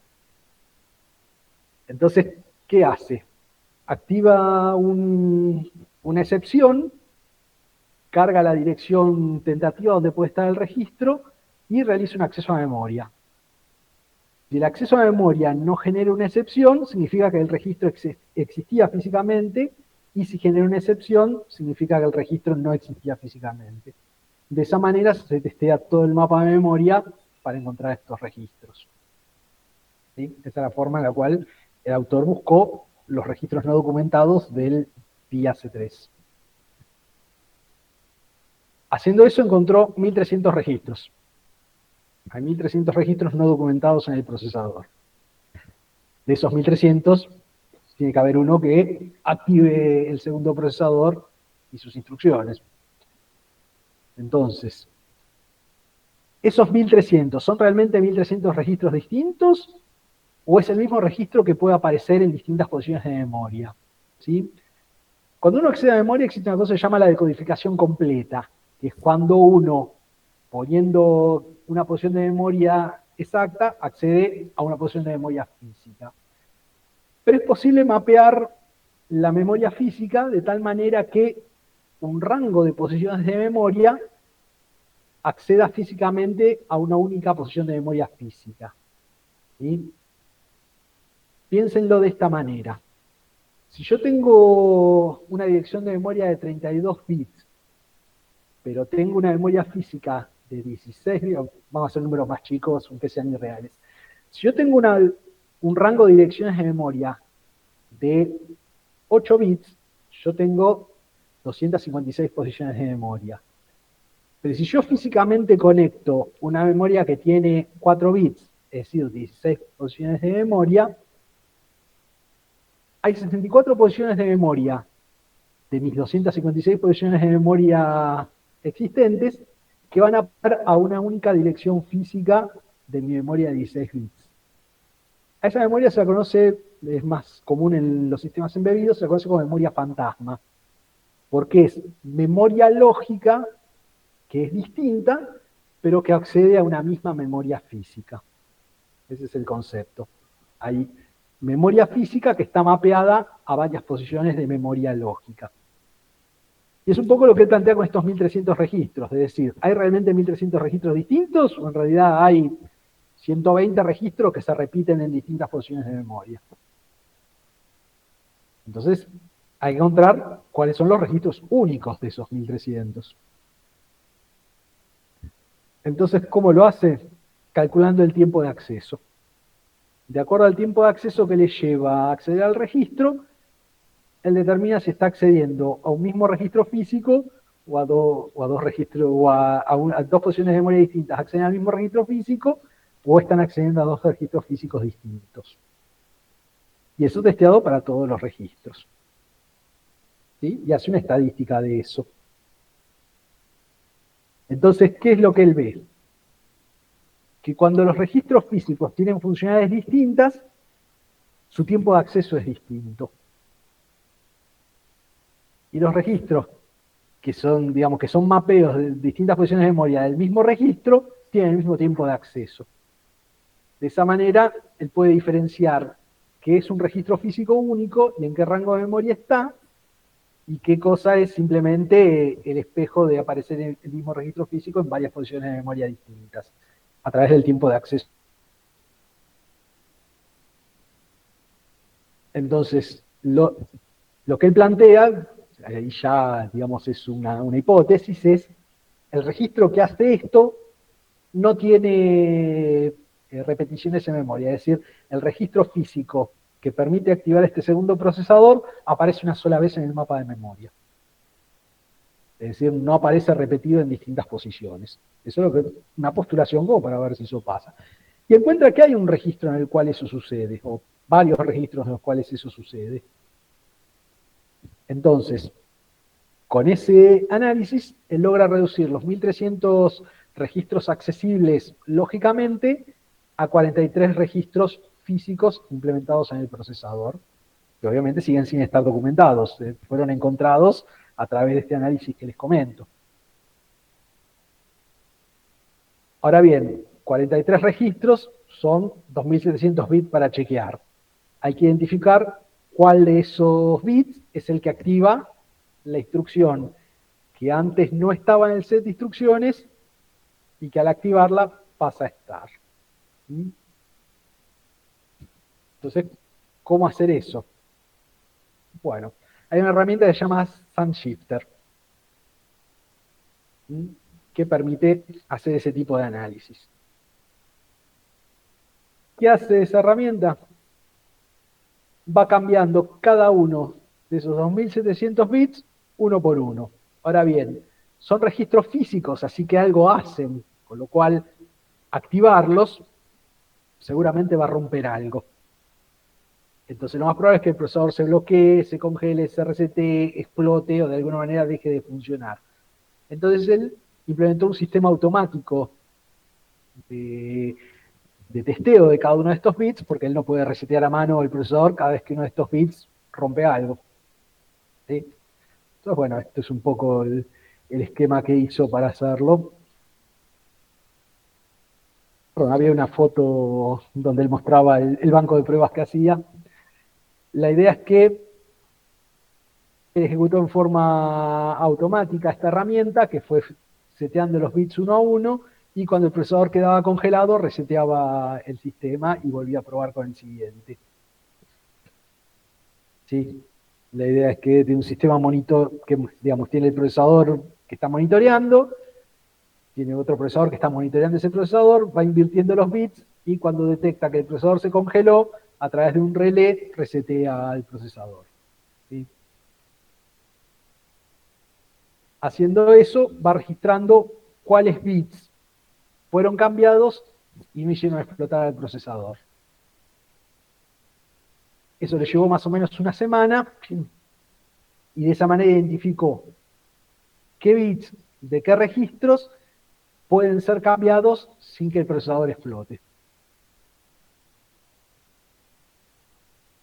Una vez que identificó cuáles son esos bits, los fue cambiando uno a uno y con SunShifter se fijó si podía ejecutar una instrucción que antes no podía. Encontró una. La instrucción 0F3F. Activando un registro específico, un bit específico de un registro específico, la instrucción 0F3F, que antes no podía ejecutarse y generó una excepción de instrucción no válida, ahora pasa a ser una instrucción no válida del procesador. Es la instrucción que permite activar al segundo procesador. Y jugando un poco con GDB, esa instrucción resulta codificarse a un salto, y es un salto a la dirección de memoria contenida en el registro EAX, lo cual tiene cierta coherencia, es decir, yo activo un segundo procesador haciendo una bifurcación a una zona de memoria. En esa zona de memoria probablemente esté el código que yo necesito que ejecute el segundo procesador. Por eso tiene cierta lógica que tenga esa forma la instrucción de activación.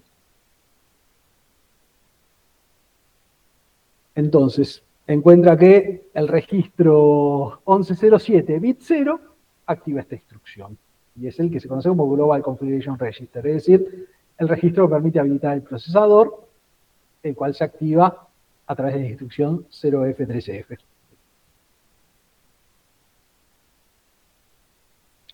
Entonces, por eso, a ese bit lo llamó el bit del modo Dios. Porque él sospechaba que activando ese bit se activaba el segundo procesador, el que podía puentear todos los mecanismos de seguridad. Entonces, al bit 0 del registro 07 lo llama el bit del modo Dios.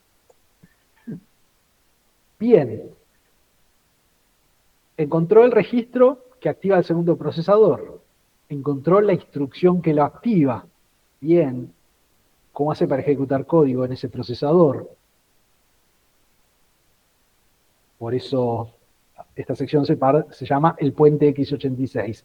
¿Cómo paso del modo x86 estándar a la ejecución de código en este procesador embebido?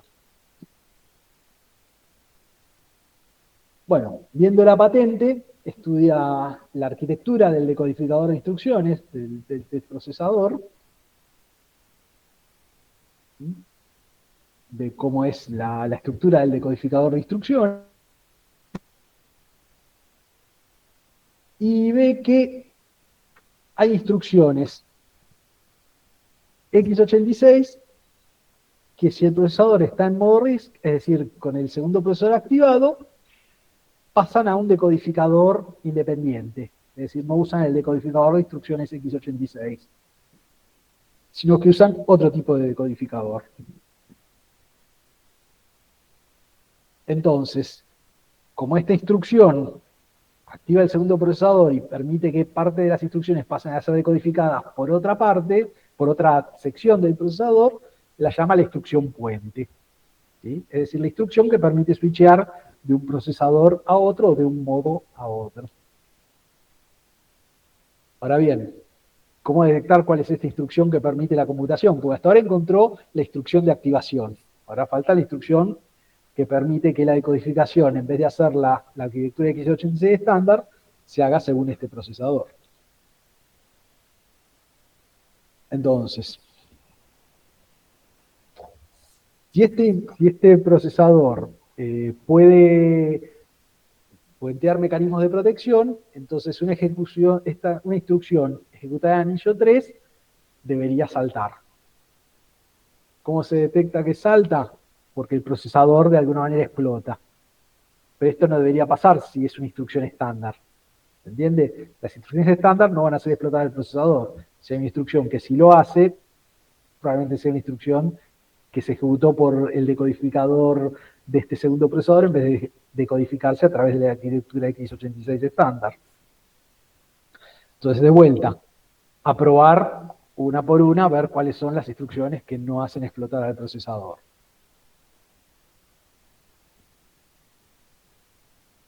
Se encuentra que esta instrucción, bound a x00, produce ese efecto.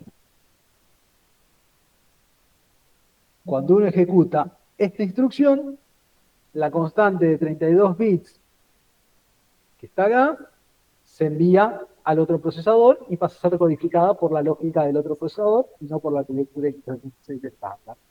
Es decir, esta instrucción permite enviar instrucciones a este segundo procesador.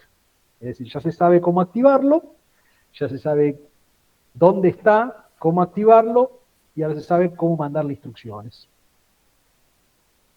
Ahora bien, uno sabe cómo mandarle instrucciones, la pregunta es, ¿qué le manda? Porque para eso uno debería conocer la arquitectura de este segundo procesador. Por eso, ¿cuál es su set de instrucciones? Bueno, lo primero es probar las arquitecturas estándar. ARM, PowerPC, MIPS, etc. Ninguna de esas funciona. Se probaron arquitecturas de 30 procesadores estándar y no es ninguno de esos. Entonces hay que trabajar con una arquitectura desconocida. Bueno, hay que hacer ingeniería inversa de esta arquitectura. Es decir, uno sabe activar el procesador, sabe derivar la decodificación de instrucciones al procesador, uno sabe enviarle instrucciones al procesador, lo que uno necesita saber es qué enviarle. Entonces, por eso la idea es encontrar cuál es su set de instrucciones. Entonces, ¿cuál es la idea? Ejecutar una instrucción y ver qué pasa. Esta es la arquitectura ARM. Entonces, viendo esta patente, lo que hace es, pasa al procesador para que decodifique estas instrucciones, genera un estado de entrada en el cual carga registros, zonas de memoria de usuario y de kernel con contenido específico, registra, ejecuta una instrucción al azar, de lo que quizás sea el set de instrucciones, le envía esa instrucción, genera una instrucción al azar, envía esa instrucción al decodificador a través de la instrucción de puente que encontró y la ejecuta. Luego de eso mira el estado del procesador y se fija si hubo un cambio, porque él asume que, a raíz de esto, que si bien el segundo procesador está embebido dentro del primero, usa los registros estándar, es decir, no tiene un juego de registros independiente. Si bien tiene un set de instrucciones independiente, actúa sobre el mismo juego de registros físico. Lo cual tiene cierta coherencia, porque los registros físicos son los que finalmente hacen los accesos a memoria. Entonces, es bastante razonable que use el mismo juego de registros físicos este segundo procesador embebido. Entonces lo que hace es tirar instrucciones al azar, ejecutarlas y ver si el estado del procesador cambia. Esto es el ejemplo de cómo lo hace en Assembler. Y trata de identificar instrucciones aritmético-lógicas e instrucciones de acceso a memoria. Por eso carga los buffers con valores conocidos para ver si alguno cambia. Entonces, bueno, se dedica a hacer eso por prueba y error. Pone un banco de pruebas de varios de estos dispositivos en paralelo para poder paralelizar este trabajo de encontrar instrucciones que hagan algo en el procesador. Este es el ejemplo, es una laptop monitoreando y bancos de 8 equipos con este procesador switcheándolos. Entonces, bueno, la descripción de cómo es el banco de pruebas para ir encontrando ese set de instrucciones. Y luego de 3 semanas, 15 GB de logs, empieza a encontrar cosas. Empieza a encontrar que el procesador cambia de estado. Ejecutando determinadas instrucciones, cambia de estado. Esta es una tabla de memoria en la cual mapea memoria física a memoria virtual. Entonces empieza a probar con las cosas que cambian de estado del procesador cómo afectan a la memoria. ¿Sí? Entonces empieza a identificar instrucciones. Una de ellas es lectura de memoria del kernel, escritura de una zona de memoria asignada al kernel, es el código ejecutándose en anillo cero. Lectura de algo que está en el anillo cero, escritura de algo que está en el anillo cero, suma en un registro. Entonces, bueno, empieza a detectar patrones de comportamiento en base a estas pruebas. De vuelta, todo mediante testeo automático, porque necesita armar el set de instrucciones. Entonces empieza a buscar patrones de inversión de palabras, de copia de parte alta de un registro, de parte baja, carga de datos inmediata, transferencias de registro con preincremento y postincremento, accesos de memoria de escritura de lectura y escritura de 1, 2, 4 y 8 bytes, incrementos por múltiplos de 1, 2, 4, 8, decrementos, uso de punteros, desplazamientos de 1 a 16 bits, es decir, patrones de comportamiento que se corresponderían a la ejecución de una instrucción. Entonces, bueno, empieza a recolectar logs de eso. Montones. Y ahí empieza a identificar instrucciones. Instrucciones que afectan a registros y que las afectan de una manera coherente con lo que uno esperaría que haga una instrucción. ¿Sí? Y estas son las instrucciones que él encontró. Entonces, en general la instrucción se codifica en 4 bits. Las instrucciones operan con 0, 1, 2 registros. Y puede haber de 0 a 8 bits que modifican la codificación de la instrucción. Estos son los patrones de comportamiento que él encuentra por pura fuerza bruta, ¿sí? Es decir, por prueba y error. Entonces, bueno, hay que convertir eso a lo que sería un assembler. ¿Sí? Entonces empieza a analizar la estructura de las tablas de acceso a memoria en función de estos candidatos a instrucciones. Y empieza a probar con los accesos a memoria. De esta manera, es como que existe una especie de anillo 4, que es donde se está ejecutando este segundo procesador, que corre en paralelo con el procesador x86 estándar, que tiene acceso ilimitado a todos los registros del procesador x86 y que comparte la línea de ejecución con el procesador. Aparentemente hace todo esto.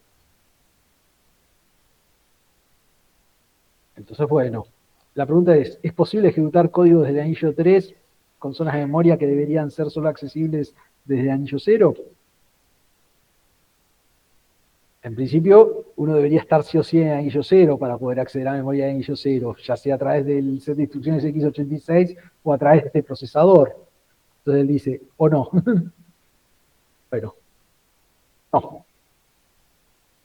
Es posible ejecutar este código desde una aplicación en el anillo 3, activar el procesador, cargarlo con instrucciones y acceder a zonas de memoria que solamente deberían ser posibles de acceder desde el anillo 0, o sea, desde el sistema operativo. ¿Y cuál es el problema? Cualquier aplicación puede hacer esto.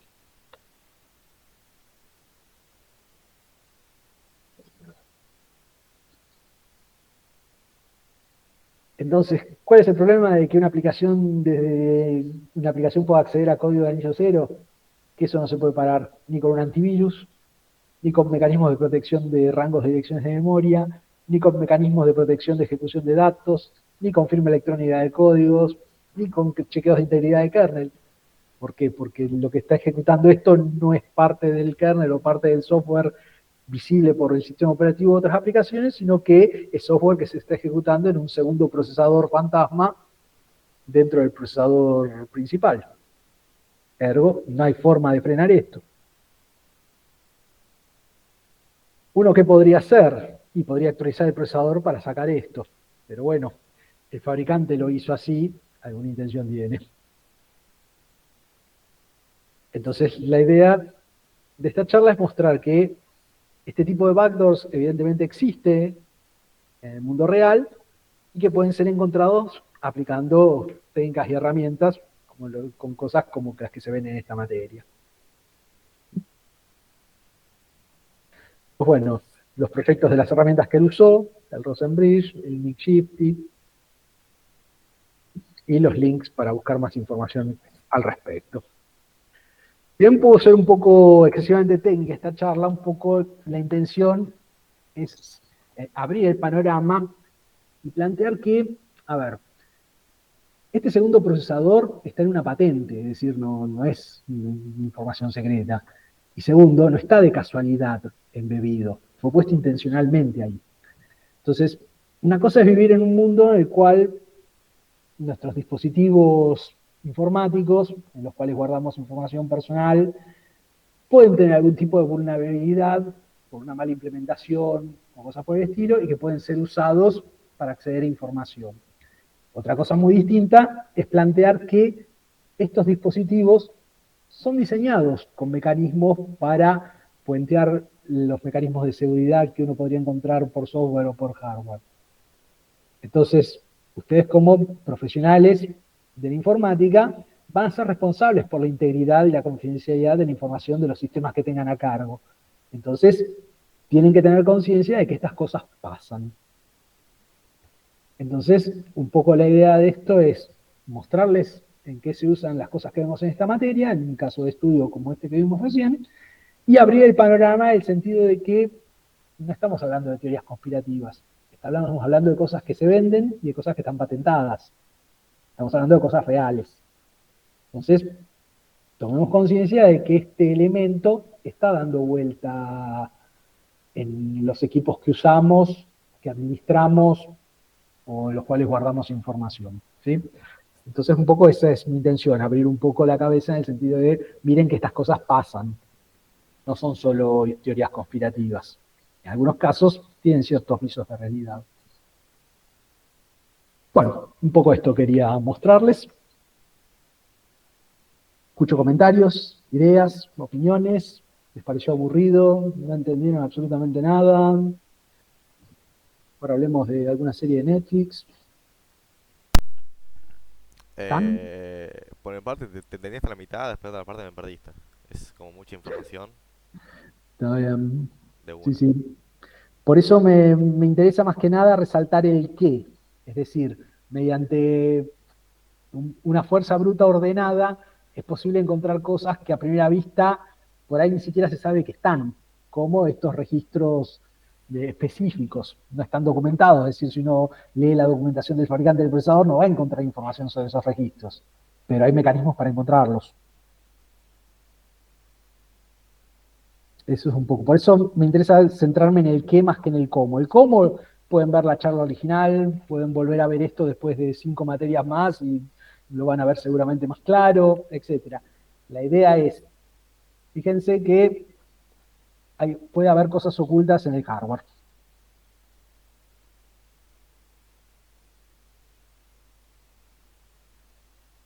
Principalmente, Creo que en resumen es eso, que hay cosas guardadas en el hardware que no hay forma de entrar ni que sea que participan. ese es el primer problema, uno no sabe que están, porque no están documentadas. Y el segundo concepto es, no son accidentes, no son una mala implementación, ¿sí? Lo cual es grave. Si bien este procesador no se usaba en laptops o CPUs, se usaba en cajeros automáticos, por ejemplo.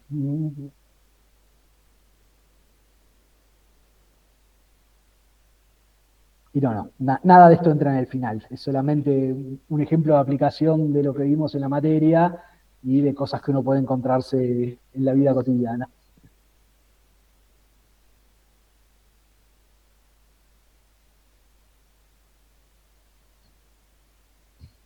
¿Algunas otras ideas, comentarios, opiniones?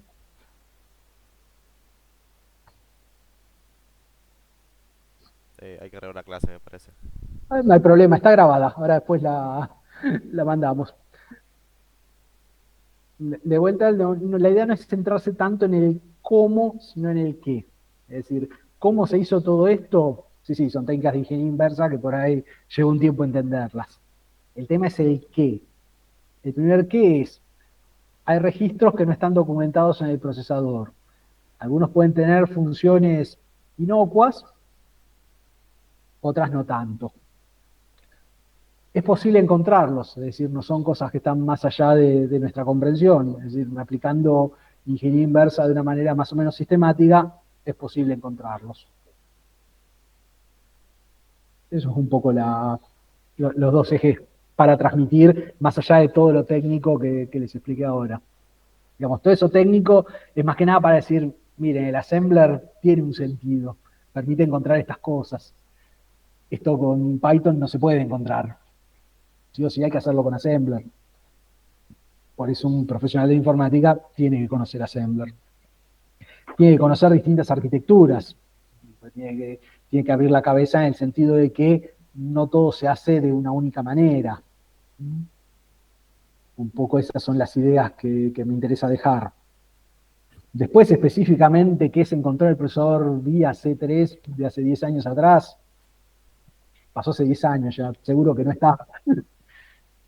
Pero sí el concepto me parece importante dejarlo planteado, decir, miren muchachos que el mundo es así.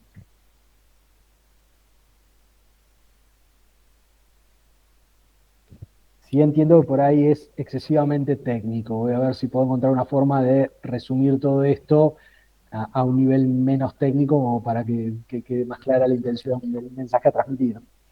Bueno, la idea no es que ustedes sepan cómo hacer esto, sino que ustedes sepan que esto está.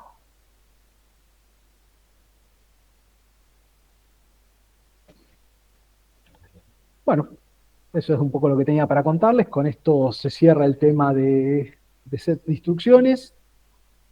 Ahora viene el tema de arquitecturas y ya con eso también va terminando la materia. Por mi parte, es lo que tenía para comentarles. Los escucho y si no, nos vemos la semana que viene.